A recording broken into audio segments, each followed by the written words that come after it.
Hello, everybody, and welcome to the Reading My Writings podcast, where we explore the imagination of a younger me. My name is McKay Nielsen. And I'm Jordan Hansen. And we are robots. Beep, boop, beep. Plug me in. I need charge. What? Fun. Hello, everybody. Welcome. We're not robots. We just teased you. We're kidding. Were you fooled? Were you fooled? Did our great impressions really get you? You sillies. Anyway, welcome once again. We're on episode 4. We were going to read The Confession of Trudy Davis. Guess what? We're not. That'll be Some other time. Some other time, an unearthed episode. I wasn't liking the vibe of it. I wasn't picking up what he was putting down. Exactly, and that's not how we play Jenga in this house. That would be a wacky game of Jenga. Yeah, Jenga Unchained. Jenga Unchained. It's when you play Jenga with extreme rules. Mm-hmm. So, anyway, I decided to skip to what I was going to do for episode 5, because I know this one's a real winner, and I'm actually excited about it. So yeah, hope everyone's doing well. Thank you for the feedback. We're glad you've been enjoying things. Again, let us know if there's anything we can improve on, or, Just send us a little tweet or a message somewhere. Oh, no. No, we've been playing a lot of Luigi's Mansion. We've been playing a lot of Luigi's Mansion 3, so my Luigi impressions have been on point. Mm-hmm. Oh, no. That's really good. Mario, That's really good. my vacuum. My vacuum cleaner. That's very good. It's a really fun game. It's co-op, so you can play with a husband if you have one. I play as a goo guy, and his name is Gooigi, and he's adorable. Yeah, he's a goo version of Luigi. All right, so this is episode 4. We're gonna read something I haven't hinted at. It is called The London People. Oh. And just based off that title, it's very weird. I mean, everything you tell me always gives me horror vibes, so this is just one more thing. Yeah. I don't know about horror vibes, but let's take a look at the cover here. We'll post a picture, of course, on our socials. We'll share those with you at the end here. So here's the cover to give you... Okay. I'm seeing Purple Rain. That's kind of beautiful. Clon? There's a lady. It says clean. Clean. Oh. And it looks like she has a bunch of like soaps and does she cleaning detergents. Does she have soap-based powers? I don't think she has powers of any sort. I think this one is very reality-based. Ooh. But a real change of pace for the podcast. Yeah, this one seems more based in real... I guess it takes place in London. Oh, a city McKay knows so much about from all of his travels. Based off the cover, which you can view on the socials, it almost looks like I wanted to make... Like, it looks like a bridge. So is this like the London people of... Am I basing a story off of London bridges falling down? I do believe you are. That is wild. It's a good start for London-based knowledge. London bridges falling down. I guess we'll find out. Okay, on the cover as well, at the top, I don't know if you noticed, but there's a $3.25. You're ready to sell this right out. Yeah, I remember this. This seems like it was happening like 4th, 5th grade. I did the the dollar sign, 25-cent sign. I didn't do 3.25. It was really weird. I mean, yeah, it's an excuse to use the cent sign because you don't really use the cent sign all that much. Exactly, and I guess I just wanted to use it. Makes sense. But what I would do at this age is I was very focused on money and selling things and earning things. That doesn't surprise me at all. Thank you, I guess. I'm pretty sure one of my first words was money. And mine was fries. That says so much about who we are. I know. But yeah, let us know what your first word was if you want. So yeah, something I remember doing as a kid is I would have this little suitcase and I'd have my wares in it. whatever I was selling at the time. Khajiit have wares if you have coin. Skyrim joke. You don't It's okay. play Skyrim. So I would go around the neighborhood wheeling around my little blue and red suitcase. I had a little business card that said just like McKay B. Nielsen.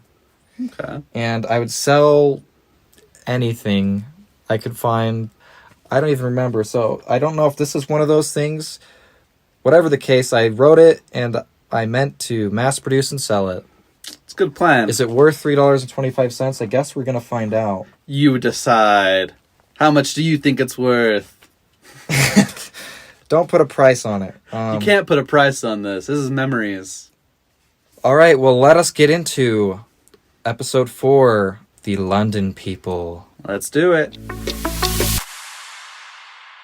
Author, MBN. Illustrator, MBN. Ooh. My initials. Getting into acronyms now. Dedicated to my friends, and I list their names, and my family. All right, so that was the dedication page. Chapter 1, Emergency. Once in London, there were 3 kids. They didn't have a dad or mom. One day, the 3 kids went down for breakfast one morning. They had eggs and toast. Ooh, some more breakfast theming I can feel. More breakfast, picking it back up from last episode. Their names were Beatrice and Roger and Tony. I just can't imagine a child named Tony. Tony's such an adult name. Tony's such an older name, too. Yeah. I don't know a single child named Tony. I mean, Beatrice isn't very modern either. I feel like she'd go by B, maybe. Kind of cute. That would be cute, yeah. I can name a kid named Beatrice. So, yeah, that's kind of cute. And so let's hear a description of these people. Tony was the smallest kid in the family, Of course he is. and Beatrice was the first biggest That's one way to put it. That's one way to phrase it, right? She is the first child and also the biggest child. Yeah, because I guess I didn't understand that those two correlated. Like, you'll be a bigger, like, younger children are smaller, bigger children are bigger. Well, I mean, I'm trying to think of like, is Klaus taller than Violet in Series of I think so. So there you go, because he's I think this is inspiration from that, because there's 3 kids. I wasn't going to say anything, but I was definitely getting both of their vibes. Yeah, let's see if they're as clever and as intuitive as the bottlers. And avoid copyright. So Beatrice was the first biggest one, and Roger was second biggest. Very good. So it looks like Beatrice, oldest, Roger, then little Tony, right? Little Tony. I hope he has like a New York accent.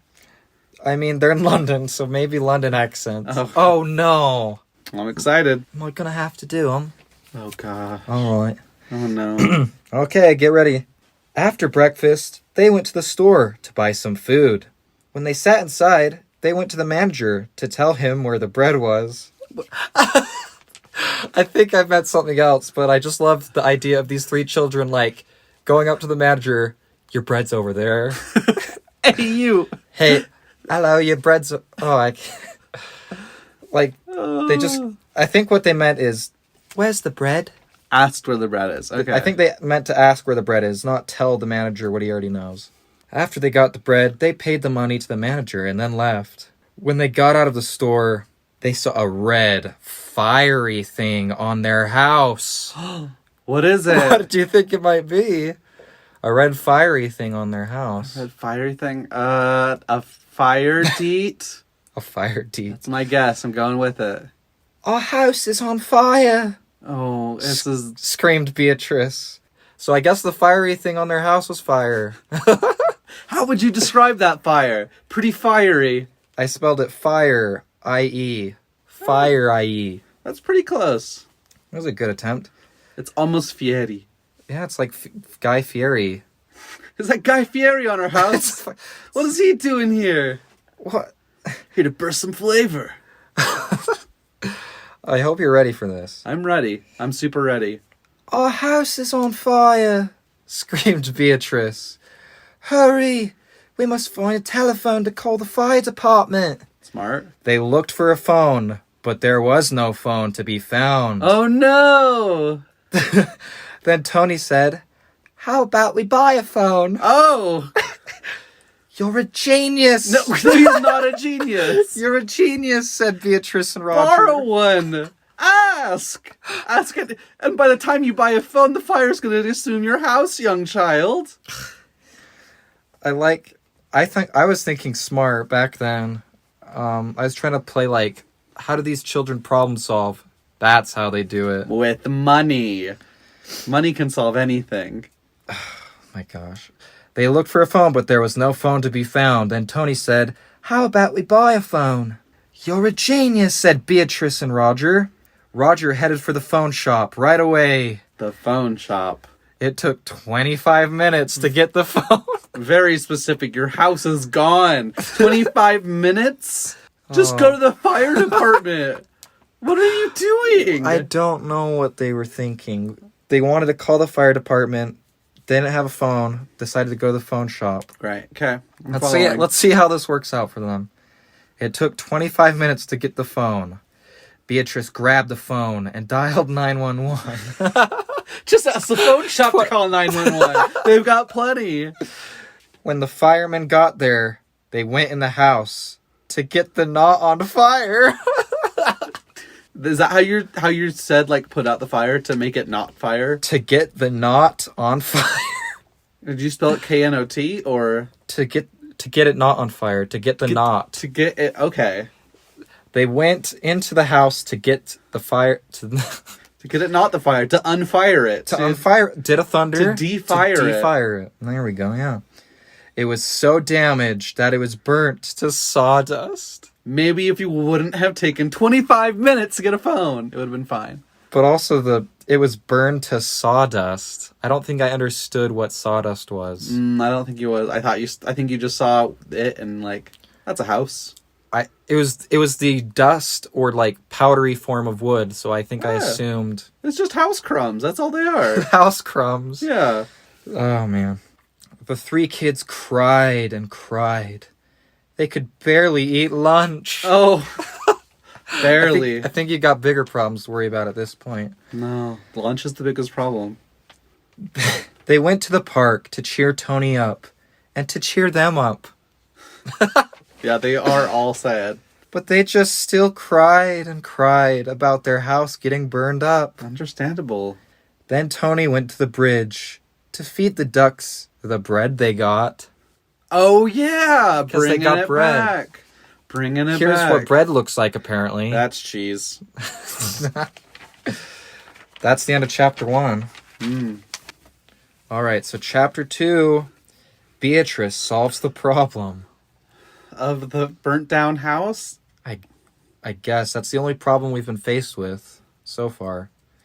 Go to the house store. Buy a house. You go to the house store, buy a new house. Just get a new one. We'll buy a reverse machine. Oh. So, something about Beatrice, she's always drawn with a little dress, and on the dress there's like a little apron. On the apron is the word clean. Okay. So I feel like it was part of me, like my little kid self, like, because I was a germaphobe. So maybe I was putting a little bit of myself into Beatrice with being a complete stickler for cleanliness. After they went to the park, they went to a restaurant called Monty's Raviolis. That was really good pronunciation. They went to a place called Monty's Raviolis for dinner. When they got there, they went to a table for their dinner. As opposed to... How can I help you? Said a tall, skinny man. I would like some raviolis, said Beatrice and Roger. Really getting the namesake. That's what they're famous for. This is so simple. I love it. It's so simple and dumb. Oh, it's beautiful. This is how they're solving their problem. They lost their house. They need ravioli. I don't see the fault in the logic there. That's true. We're not filled up on bread. So Beatrice and Roger want some raviolis. What does Tony want? Yeah, well, let's see. And you, little one? Oh, Tony, well, he will have some spaghetti, said Roger. Okay. So, ordering for him. Your dinner will be with you in just a little bit. Thank you, they said. Here you are, gals and boys. Beatrice with the raviolis, and Roger too with the raviolis, and Tony with the... He stopped right when Beatrice interrupted him. Oh no, what happened to the spaghetti? It's Tony. Oh, I'm sorry for that, Tony. Wait, I what guess is- he'd forgotten his name. Oh. So he was like, your raviolis for you, Beatrice, raviolis for you, Roger, and... I've never had a waiter know my name or ask. Did he ask their names at some point? No, I don't How think does he so. just know? Oh, I'm suspicious. He's Count Olaf. Or whatever the Count Olaf knockoff. type character. Yeah. Oh, I'm so sorry for that, Tony. After they were done, the guy came back again to ask if they wanted dessert. No, thank you, Beatrice and Roger said. When they got out, they went to the park, but then Beatrice saw 3 mushrooms that were as big as a house. Is this the solution? Oh my god. Is mushrooms as big as a house the solution? It's such a specific size to mention. It's free real estate.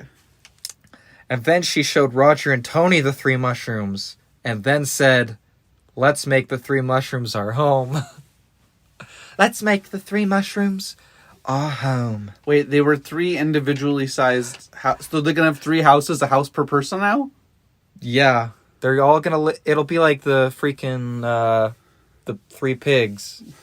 Good luck, Tony. Living in mushrooms, though. Tony, you're on your own. So that was the solution, apparently. Good solution. Chapter 3, working hard. Hardly working, am I right? The next morning, Beatrice, Roger, and Tony went to their mushrooms to work hard on making it their house. Aww. That's cute. Okay, let's get started with our houses, said Roger. Let's start with Tony's house, and then Beatrice's, and then mine. Okay. Start with the little guy. So we're helping them out first. They're all helping. Okay, let's go! Woo! They worked and worked on Tony's house with hammers, with nails, and after a few minutes, they took a drink of water.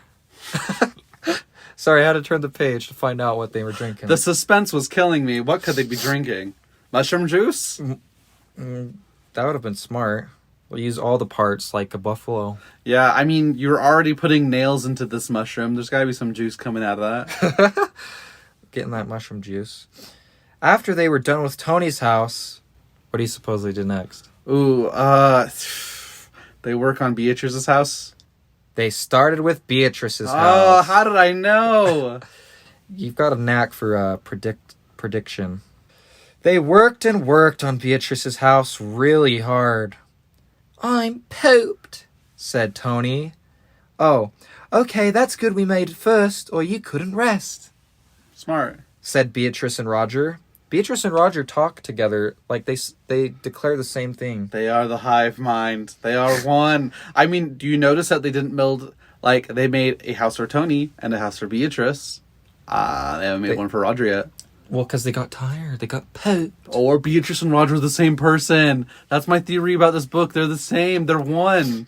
And the spare mushroom could be used for other things. Maybe mushroom furniture, perhaps. Aww.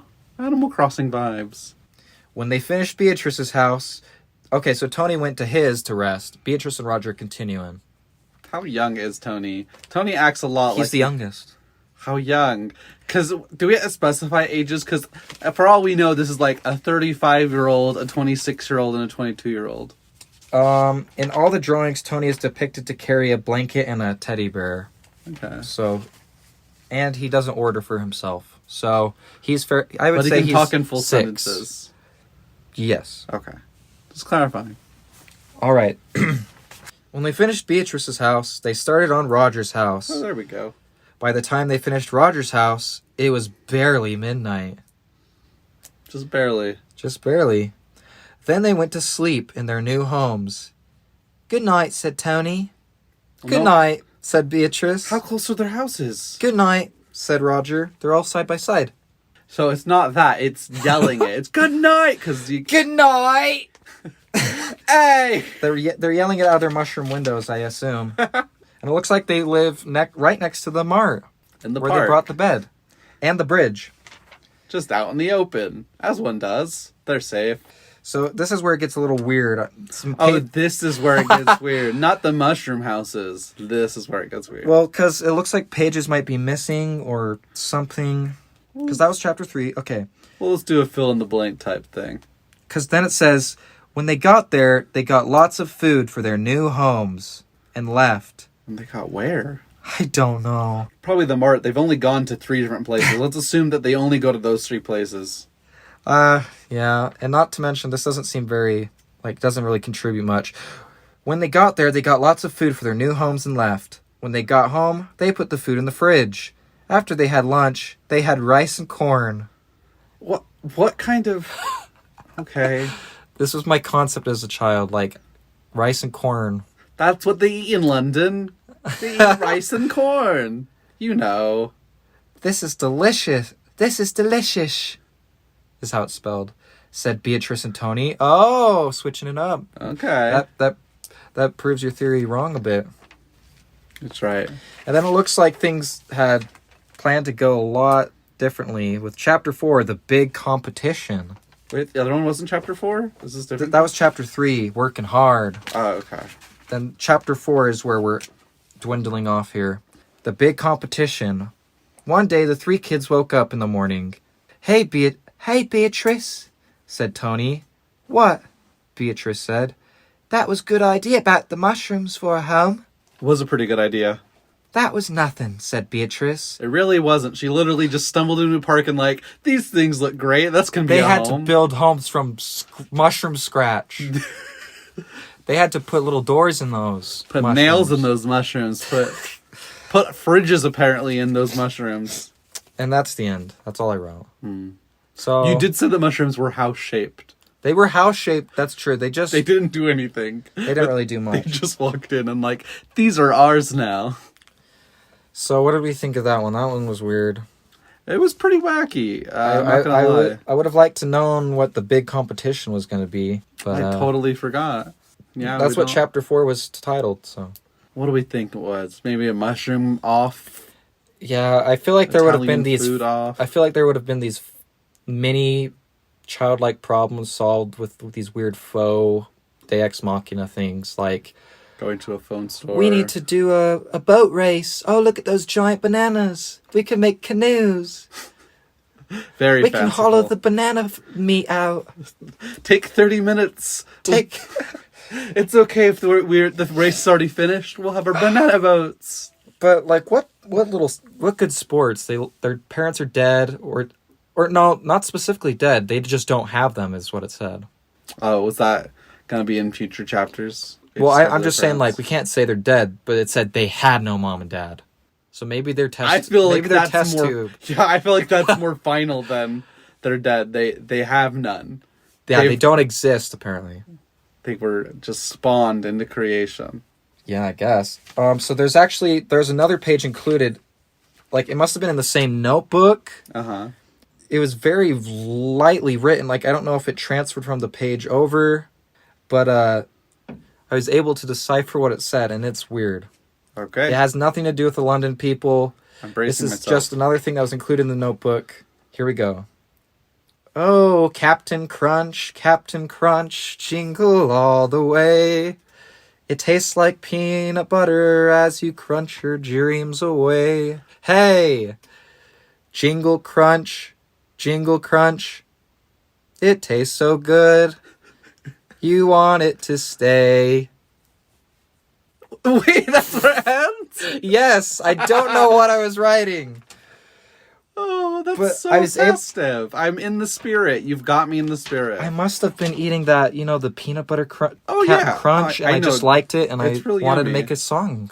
Oh, real inspired. Oh, it's so And may I say, also breakfast related. There's a lot of breakfast. You love breakfast. We should have just called this the Breakfast Podcast. The breakfast. The Reading breakfast my arc, breakfast. or the breakfast arc. Mm-hmm.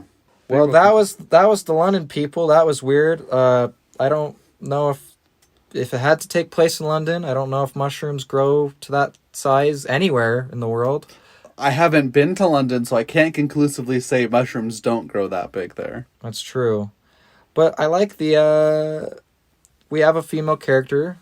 Oh yeah, she's a girl. Strong female character. And I was honestly imagining Tony just as Sunny the whole time. Yeah, I think Tony is like Sunny Baudelaire from Serious Unfortunate Events. Beatrice was supposed to be Violet. But at least I took it I'm glad my little kid self like took inspiration from something I enjoyed and did something completely wacky different with it. Right. Like a lot of the same concepts and maybe like structures, but cute. That's super cute. Well, thank you all so much for listening to this. Be sure to follow us on all of our socials. We're Read Write Pod on Twitter and Reading My Writings on Instagram and Facebook. Share this with a friend if you know anyone who's interested in some wacky stories. We post weekly, and we're gonna keep going. Yeah, we're gonna keep going whether I like it or not. I don't know what next episode is gonna be. There's been quite a bit of shifting around. Still getting used to getting to the swing of things. And like we just want to put the quality content out there. So thank you for your support. Yeah, thank you so much. All right, well, I am McKay Nielsen. I'm Jordan Hansen. Be happy and stay creative. Thank you. Bye.